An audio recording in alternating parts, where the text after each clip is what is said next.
محترم سامعین، السلام علیکم ورحمۃ اللہ وبرکاتہ۔ کتاب و سنت کی اشاعت کے عالمی ادارے دارالسلام کی طرف سے آپ کی خدمت میں تخلیق کائنات اور تخلیق آدم علیہ السلام سے لے کر عیسیٰ علیہ السلام تک تمام انبیاء اور قوموں کا تذکرہ قصص الانبیاء پیش کیا جا رہا ہے۔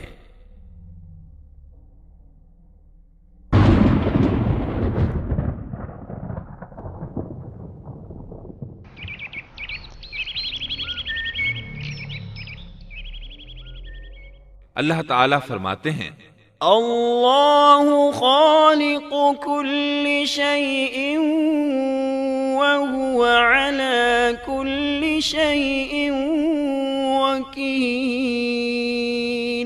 اللہ ہر چیز کا پیدا کرنے والا ہے اور وہی ہر چیز پر قدرت رکھنے والا ہے۔ اللہ الذی خلق السماوات والارض وما بينهما في 6 أيام ثم استوى على العرش۔ اللہ تعالیٰ وہ ہے جس نے آسمانوں، زمین اور ان کے درمیان کی سب چیزوں کو 6 دن میں پیدا کر دیا، پھر عرش پر جلوہ فرما ہوا۔ مزید اللہ تعالیٰ سورۃ الحدید آیت 4 میں فرماتے ہیں، هو الذي خلق السماوات والأرض في 6 أيام ثم استوى على العرش يعلم ما يلج في الأرض وما يخرج منها وما ينزل من السماء وما يعرج فيها وهو معكم أينما كنتم والله بما تعملون بصير۔ وہی ہے جس نے آسمانوں اور زمین کو 6 دن میں پیدا کیا، پھر عرش پر جلوہ فرما ہوا۔ وہ خوب جانتا ہے اس چیز کو جو زمین میں جائے اور جو اس سے نکلے، اور جو آسمان سے نیچے آئے، اور جو کچھ اس میں چڑھ کر جائے، اور جہاں کہیں تم ہو وہ تمہارے ساتھ ہے، اور اللہ تمہارے اعمال کو دیکھ رہا ہے۔ اسی طرح اللہ تعالیٰ سورہ ہود آیت 7 میں فرماتے ہیں، وَهُوَ الَّذِي خَلَقَ السَّمَاوَاتِ وَالْأَرْضَ فِي 6 أَيَّامٍ وَكَانَ عَرْشُهُ عَلَى الْمَاءِ۔ اور اللہ ہی وہ ذات ہے جس نے 6 دن میں آسمانوں اور زمین کو پیدا فرمایا اور اس کا عرش پانی پر تھا۔ امام احمد بن حنبل رحمت اللہ علیہ نے ابو رزین عقیلی سے بیان کیا ہے، انہوں نے کہا، یا رسول اللہ، أين كان ربنا عز وجل قبل أن يخلق السماوات والأرض؟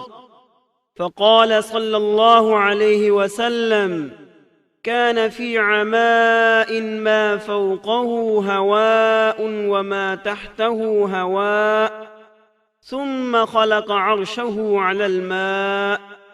اے اللہ کے رسول صلی اللہ علیہ وسلم، آسمانوں اور زمین کو پیدا کرنے سے پہلے ہمارا پروردگار کہاں تھا؟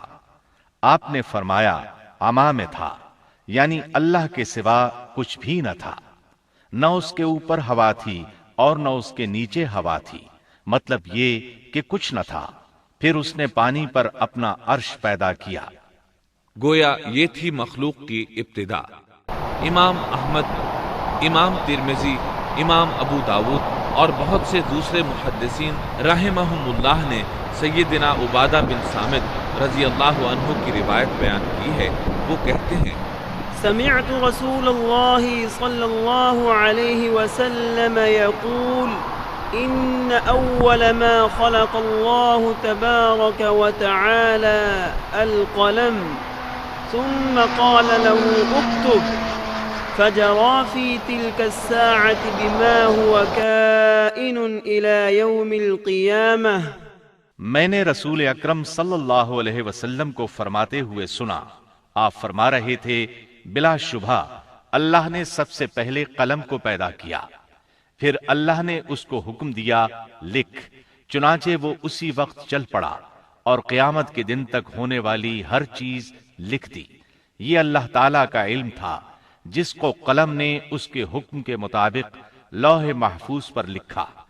امام مسلم رحمت اللہ علیہ نے سیدنا عبداللہ بن عمرو بن عاص رضی اللہ عنہما کی روایت بیان کی ہے، اس میں سب سے پہلی چیز کے بارے میں وضاحت کی ہے اور جمہور فقہا کی رائے بھی یہی ہے۔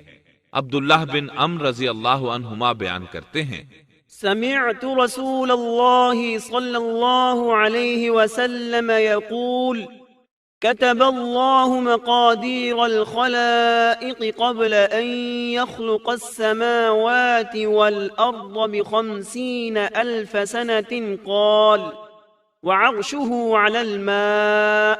میں نے سنا آپ فرما رہے تھے، اللہ تعالیٰ نے آسمان و زمین کی پیدائش سے 50,000 سال پہلے تمام مخلوقات کی تقدیریں لکھ دیں، اور اس وقت اس کا عرش پانی پر تھا۔ اس حدیث مبارک سے واضح ہو گیا کہ سب سے پہلے پانی اور پھر پانی پر عرش پیدا کیا گیا، پھر قلم کی پیدائش ہوئی، اس نے تقدیر تحریر کی، پھر آسمان اور زمین کی تخلیق ہوئی۔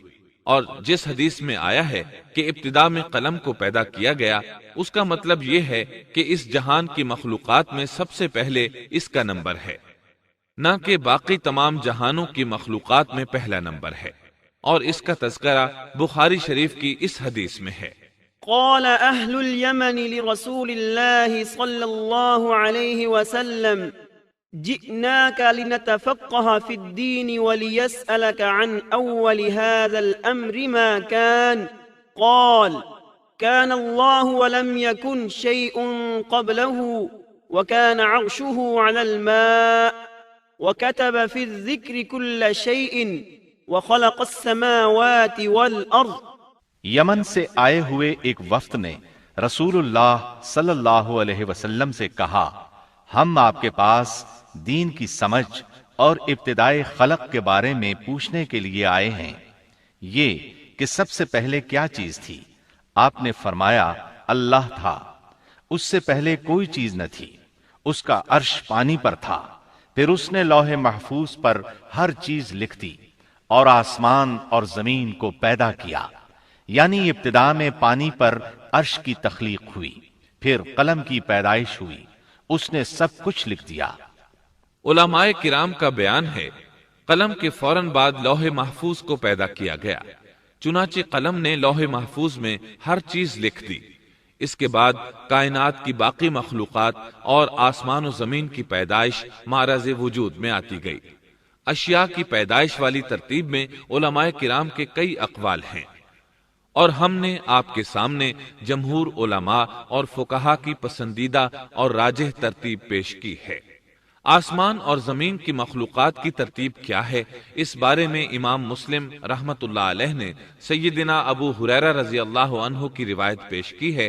وہ کہتے ہیں، أخذ رسول الله صلى الله عليه وسلم بيدي فقال خلق الله عز وجل التربة يوم السبت وخلق فيها الجبال يوم الأحد وخلق الشجر يوم الاثنين وخلق المكروه يوم الثلاثاء وخلق النور يوم الأربعاء وبث فيها الدواب يوم الخميس وخلق آدم عليه السلام بعد العصر من يوم الجمعة في آخر الخلق في آخر ساعة من ساعات الجمعة فيما بين العصر إلى الليل۔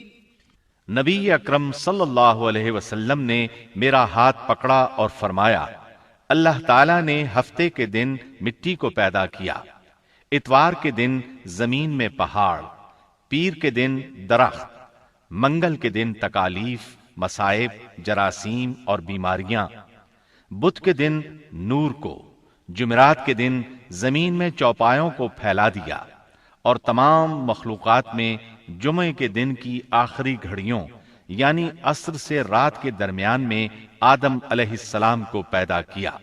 مطلب یہ کہ ابتدائے آفرینش میں جن مخلوقات کی تخلیق ہوئی ان میں سے آخری مخلوق انسان تھا۔ اس حدیث میں مختلف حالات کو نہایت وضاحت سے بیان کیا گیا ہے۔ اس سے بخوبی پتہ چل گیا کہ ابتدائی مخلوقات کی ترتیب کیا تھی۔ ان میں سے آخری نمبر آدم علیہ السلام کا تھا، جبکہ آدم علیہ السلام نسل انسانی میں سب سے پہلے اور تمام انسانوں کے باپ ہیں۔ انسانوں سے پہلے فرشتے اور جن پیدا ہو چکے تھے۔ صاحب عقل مخلوقات میں سب سے پہلا نمبر فرشتوں کا، دوسرا نمبر جنوں کا اور آخری نمبر انسانوں کا ہے۔ فرشتوں کا اصل ٹھکانہ آسمان ہے۔ اللہ تعالیٰ سورۃ الشورى آیت